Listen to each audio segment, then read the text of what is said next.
میرے پاکستانیوں، آج میں ایک آپ کے سامنے یہ ہنگامی جو میڈیا ٹاک کرنے لگا ہوں، یہ ایک ایسی خوفناک اور دردناک اور تکلیف دہ چیز ہے کہ میں سمجھا یہ انتظار نہیں کر سکتی کل کے لیے۔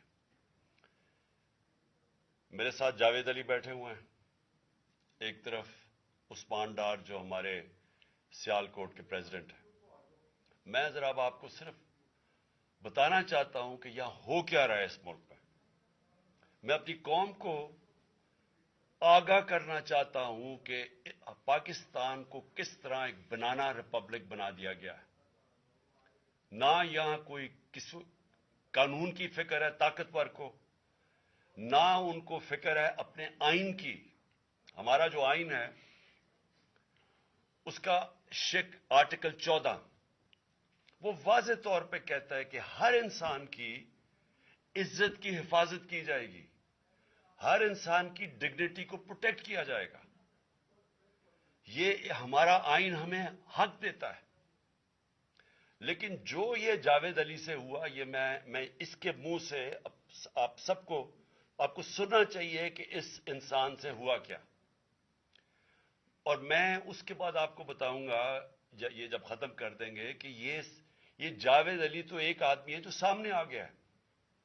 یہاں اتنے لوگوں کو انہوں نے جب سے ہماری گورنمنٹ گئی ہے اس طرح کے بیان دلوانے کی کوشش کی کہ یا ہمارے MPs MNAs جو تکڑے وزیر ہیں ان کے خلاف دو، یا ان کے اوپر ویڈیو فلم بنا دو، یا بلیک میل کرنے کے لیے ان کی کوئی آڈیو ٹیپس کر دو، یا ان کے اوپر کوئی کرپشن کے کیسز بنا دو اور بلیک میل کرنے کے لیے۔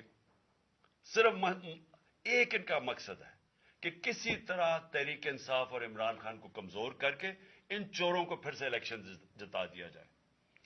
اب میں جاوید علی کی انٹروڈکشن کروا دوں۔ ان کو عثمان ڈار نے جو کلاس 4 ہوتی ہے، جو کلاس 4 کی نوکری ہوتی ہے، وہ نوکری دلوائی سیال کوٹ میں۔ یہ خود بتائیں گے کہ ان کی نوکری ایک چوکیدار تھے، چوکیدار کی نوکری تھی۔ ان کو اٹھایا گیا، پولیس نے اٹھایا، اور اس کے بعد نامعلوم افراد نے اٹھایا، اور اب ان سے پوچھے، ان کی زبانی پوچھے کہ ان سے کیا گیا۔ پھر میں واپس آتا ہوں آپ کے پاس۔ بولو جاوید۔ السلام علیکم جی، میرا نام جاوید علی ہے۔ میں چوکیدار کی نوکری کرتا ہوں ایجوکیشن ڈپارٹمنٹ میں۔ تو مجھے ادھر بلایا جاتا ہے کال کر کے کہ آپ آئیں ادھر اور آپ سیلری اپلائی کریں اور آپ کو جو ہے نا آپ کی سیلری ملے۔ میں ادھر گیا ہوں اور مجھے ادھر صبح 11 بجے سے لے کے تقریباً 3-3:30 بجے تک بٹھایا جاتا ہے۔ آپ بیٹھو، کرتے ہیں تقریباً ادھر 4 بجے کے قریب 7-8 پولیس والے آتے ہیں۔ وہ ادھر سے مجھے پہلے ہاتھ کڑی لگاتے ہیں، بعد میں میرے آنکھوں پہ اوپر شرٹ باندھتے ہیں اور اوپر چولا ڈال لیتے ہیں کہ جیسے میں کوئی دہشت گرد ہوں۔ ٹھیک ہے، ادھر سے مجھے پرائیویٹ گاڑی میں اٹھاتے ہیں اور لے جاتے ہیں نامعلوم جگہ پہ۔ ادھر جا کے میرے اوپر مارک چڑھا ہوتا ہے، آنکھیں باندھی ہوتی ہیں، تقریباً 7-8 بندے ہوتے ہیں وہ جو مجھے جاتے فرش پہ لٹا دیتے اور مارنا شروع کر دیتے ہیں کہ تم نے عثمان ڈار نے تم سے کتنے پیسے لیے نوکری دلوانے کے لیے۔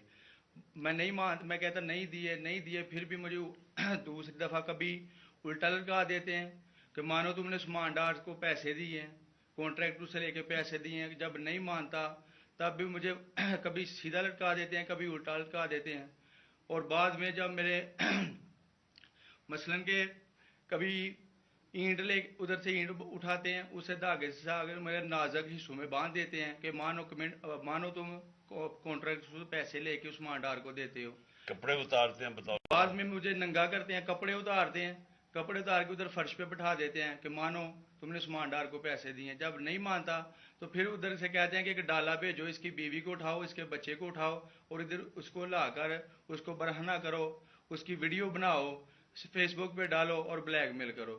تب ادھر سے جا کے جب میری فیملی آئی تب میں ادھر سے ٹوٹا، ان کے آگے رویا کہ اب آپ بتائیں کہ میں نے کیا کرنا ہے۔ اس نے کہا کہ آپ 164 کے بیان دیں اور یہ کمنٹ میرے کہہ رہے ہیں کہ آپ نے یہ پیسے ٹھیکیداروں سے لے کے عثمان ڈار کو دی۔ یہ بتائیں آپ کہ کوئی یہ سب چپ ہو جاتے تھے جب کوئی آتا تھا ایک آدمی؟ جب میری تو آنکھیں باندھی ہوتی تھی، ٹھیک، اس وقت جب کوئی آتا تھا ادھر، کوئی افسر آتا تھا، یہ کہتے تھے کہ بڑے صاحب آ گئے ہیں اور سب سائلنٹ ہو جاتے تھے۔ جب وہ آتا تھا سب سائلنٹ تھا، اب ٹھیک ہے لگے رہو، کرتے جاؤ، لگے رہو، یہ بات. میں اب آپ کے سامنے یہ جو جاوید علی نے بات رکھی، یہ ہر طرح ہم کنفرم کر سکتے ہیں.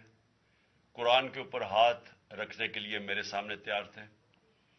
یہ عثمان ڈار کو پھنسانے کے لیے، اس کو کرپشن کیسز میں لانے کے لیے، یہ ساری چیز، یہ جو اس سے 164 کا بیان دلوایا گیا، اور پھر بیوی بچوں کو ساتھ والے کمرے میں لا کے ان کو کہا کہ اس کو ننگا کریں گے. یہ سیدھی بات بتائے، بیوی کو کہا کہ اس کو ننگا کر کے اس کی تصویریں بنائیں گے اور پھر فیس بک پہ چلائیں گے.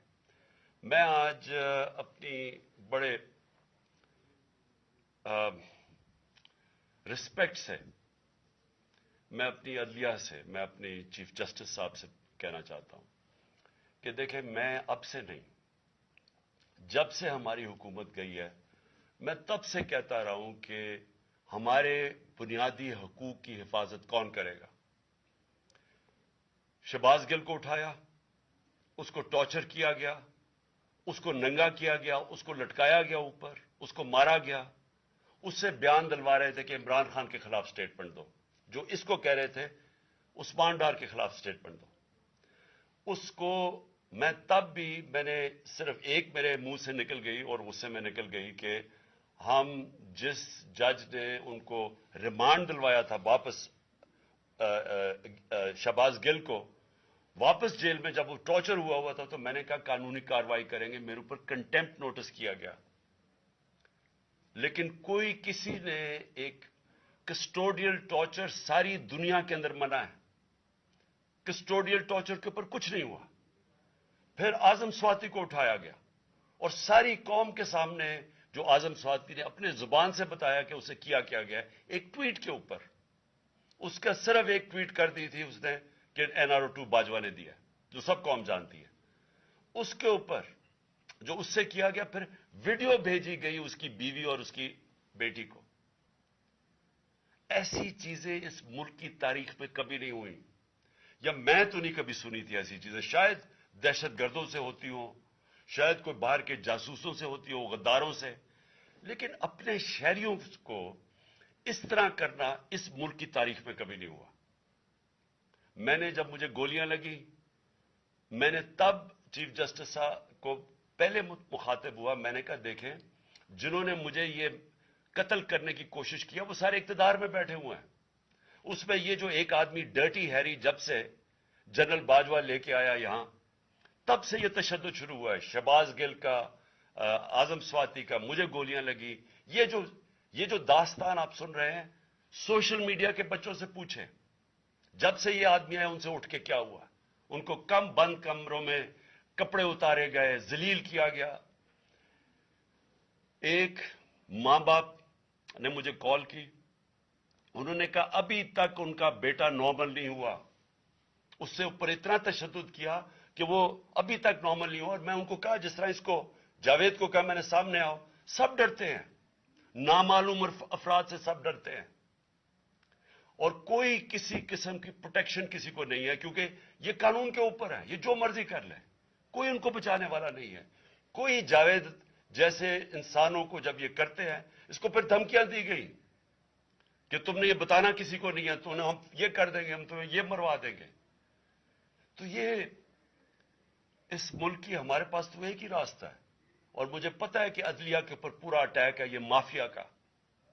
یہ پولیٹیشین نہیں ہے، یہ مافیا ہے جو ٹیپیں بناتا ہے ججز کی، جو ہر قسم کی بلیک میل کرتا ہے.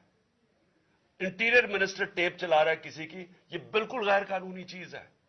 وہ جج کی ٹیپ چلا رہا ہے، وہ اس کی مریم وہ ٹیپ چلا رہی ہے کسی ارشد ملک جج کی، کبھی ثاقب نثار کی ٹیپ چل رہی ہے. یہ کسی مہذب معاشرے میں یہ چیزیں نہیں ہوتی. یہ کنٹرول کے لیے، عدلیہ کو کنٹرول کے لیے صرف یہ سارے حربے استعمال کیے جا رہے ہیں. میں آج اس پلیٹ فارم سے اپنے چیف جسٹس اور اپنی ہائر جوڈیشری کو، امید تو صرف آپ سے رہ گئی ہے. اس وقت جو جس طرح کا ظلم کیا جا رہا ہے، یہ نامعلوم افراد جو کر رہے ہیں اس ملک کے ساتھ، اور خاص طور پہ جو ڈرٹی ہیری ہے، میری ساری انہوں نے یہ کیسے ہو سکتا ہے کہ میری جو ساری جے آئی ٹی کی رپورٹ تھی جو انہوں نے فورینسک ایویڈنس جمع کی ہوئی تھی وہ ساری ختم کر دی ہے. ان 4 آفیسرز کو پھر اوپر بٹھا دیا ہے جن کے اوپر پروسیکیوٹر جنرل نے کہا تھا کہ انہوں نے میری جے آئی ٹی کی ایویڈنس سیبوٹاج کرنے کی کوشش کی. اس نے ٹیررزم کورٹ کو بتایا ہے, ان کو واپس لا کے اوپر بٹھا دیا ہے. یعنی اس سے انصاف ملے گا؟ ساری ایویڈنس ختم کر دی ہے. تو ہمیں کدھر جائیں گے ہم؟ میری ریکویسٹ ہے چیف جسٹس صاحب, یہ جاوید علی کی اس کے اوپر سو موٹو ایکشن لیں, پتہ چلائیں کہ یہ کون لوگ ہیں. اور اوپر سے اس نے نامعلوم افراد نے اس نے سنا کہتے ہوئے کہ پولیس کے اوپر سارا الزام لگانا, پولیس کو پنچنگ بیگ بنانا اور کچھ نہ کہنا, نہیں تو ہم تمہیں یہ کر دیں گے, مار دیں گے. دیکھیں جی وقت آ گیا ہے. میں اپنی جوڈیشری سے یہ کہنا چاہتا ہوں کہ یہ جو بھی آپ کا سب سے بڑی جوڈیشری کی سب سے بڑی ذمہ داری ہمارے بنیادی حقوق کی حفاظت کرنا ہے. یہاں جس طرح یہ رجیم چینج کے بعد جس طرح بنیادی حقوق ختم کیے گئے ہیں, لوگوں کو لاوارث چھوڑ دیا ہے, سمجھ نہیں ہے لوگ جائیں کدھر انصاف کے لیے. ہم نے ایک پرامن احتجاج جیل بھرو تحریک شروع کی. جو لوگوں کو اٹھا کے لے کے جا رہے ہیں ان کو کپڑے نہیں دے رہے ہیں, ان کو دور دور لے گئے ہیں, کسی کو اٹک ڈرانے دھمکانے سے خوف پھیلا رہے ہیں. ایک طرف ایک پرامن احتجاج تاکہ ملک میں نقصان نہ پہنچے. اب ہماری قوم آگے مشکل میں ہے, مہنگائی میں ڈوب گئی. کبھی پاکستان کی تاریخ میں 41% مہنگائی انفلیشن نہیں ہوئی. چھوڑ کے گئے تھے 12% تھی, آج 41% ہے. ہم اس کے احتجاج کریں کہ چور اوپر بٹھا دیے, این آر او مل گیا ہے, پکڑ کے یہ حالات ہوتا ہے. سب کو ڈرانا دھمکانا, جرنلسٹ کو, صحافیوں کو, ٹی وی چینلز کو. تو میں صرف چیف جسٹس صاحب اور آپ اپنے سپریم کورٹ سے آج خاص درخواست کرتا ہوں کہ یہ جاوید علی کی کہانی سنیں, پوچھیں کون ذمہ دار ہے. کہیں تو لائن ڈرا کریں کہ اب ان کو خوف تو ہو کہ کوئی کھڑا ہے ان کے لیے, عوام کے لیے, عوام کے ساتھ کھڑا ہے. کوئی تو ایکشن لیں تاکہ عوام کو کوئی حوصلہ ہو کہ ہماری عدلیہ ہمیں بچائے گی. کون بچائے گا جاوید؟ سوچیں کہ بیوی بچوں کو ساتھ والے کمرے میں جا کے کہتے ہیں اس کو ننگا کر کے ہم اس کی تصویریں بنائیں گے. یہ کون سے معاشرے میں ہوتا ہے؟ یہ کوئی غدار ہے؟ کوئی ایک چوکی دار کی کلاس 4 کی نوکری کر رہا ہے, اس سے اٹھا کے یہ کیا کہ جی اس کے خلاف ایویڈنس دے کہ وہ دیکھیں جی کتنا آپ نے اس کے لیے کتنی پتہ نہیں کدھر سے اس نے کلاس 4 کے چوکی دار نے پتہ نہیں کیسے پیسے بنا کے دینے تھے اس کو, لیکن کوئی ایویڈنس مل جائے تاکہ کسی طرح تحریک انصاف کا جو سیالکوٹ کا ہمارا ڈسٹرکٹ کا پریزیڈنٹ ہے اس کو کسی طرح گندا کیا جائے اور اس کو کسی طرح نااہل کیا جائے, کسی طرح اینٹی کرپشن میں آ جائے. اور یہ ہے پنجاب کی جو انہوں نے کیئر ٹیکر گورنمنٹ, یہ جو ایک بددیانت دار ایک میں اس کا نام مجھے سمجھ نہیں آتا کہ ایسا گھٹیا چیف الیکشن کمیشن اس ملک کی تاریخ میں نہیں آیا کہ شرم نہیں آئی کہ نیوٹرل کیئر ٹیکر یہ حرکتیں کرتا ہے. یہ نیوٹرل کیئر ٹیکر کے نیچے ہو رہا ہے.